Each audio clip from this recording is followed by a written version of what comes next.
At a Hindu temple in Rebero in Kicukiro district, we find many gods that Indians worship. The worshippers at the temple say their priority at the moment is to pray for their country, India, which is now seriously threatened by the COVID-19 pandemic. In the last 24 hours, more than 400,000 new cases of COVID-19 have been reported in India, while the number of those that have lost their lives during that period was 3,900.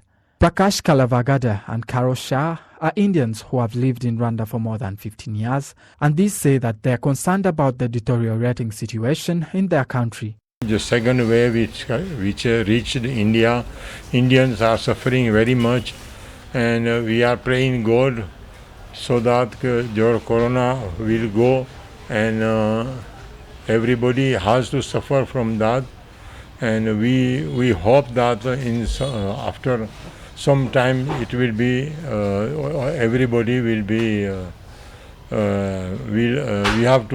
we take care of everybody, and we think that God will realize all well. It's very painful.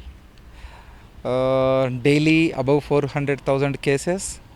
It's not acceptable, but government is taking care of all the needy. Situation is, we are hoping that situation will be better in future. By God's grace, my family is very safe at the moment.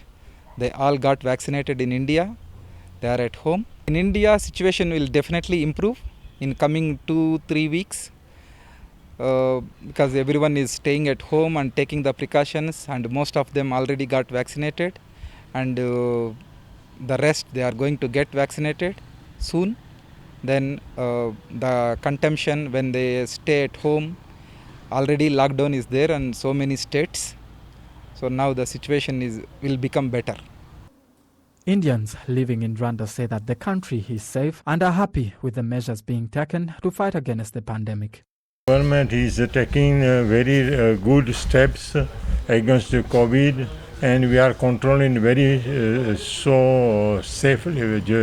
We are very safe here because everybody is aware of the disease, and we are taking everybody is taking care of himself and the surrounding also. We are not very afraid here in Rwanda because Rwandans are taking themselves are aware of the disease, and we cooperate all each other, and we are taking care so that we have no so much cases in Rwanda. When children were in Thane, we have a house there. They were studying there. But I told them to come in Kigali because we are very safe in Kigali, and they came here since December. They are here. They are making their studies online, and we continue to live happily here in Rwanda. I am here from past 16 years in Rwanda. The government has put the guidelines. Everyone is following, and we are like almost 2,000 plus Indians staying in Rwanda. All are safe.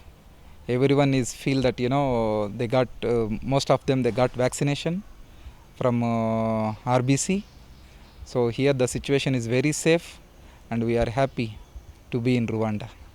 To date, more than 21 million people in India have been infected with COVID-19, and more than 230,000 people have lost their lives. In Rwanda, a cabinet meeting on Wednesday decided that all passengers arriving from India will be subject to a 7-day quarantine at selected hotels, and they will have to pay for their own lodging and all other expenses during that time. Rwanda recently announced that it had decided to suspend all flights to India. A new COVID-19 variant was first identified in India as the source of the highest number of deaths and people infected with the virus in the country. According to the World Health Organization, India is home to about half of the new COVID-19 infection cases in the past week. The organization also notes that 1 in 4 people who died of COVID-19 last week were in India. Innocent Mugabo, RTV News.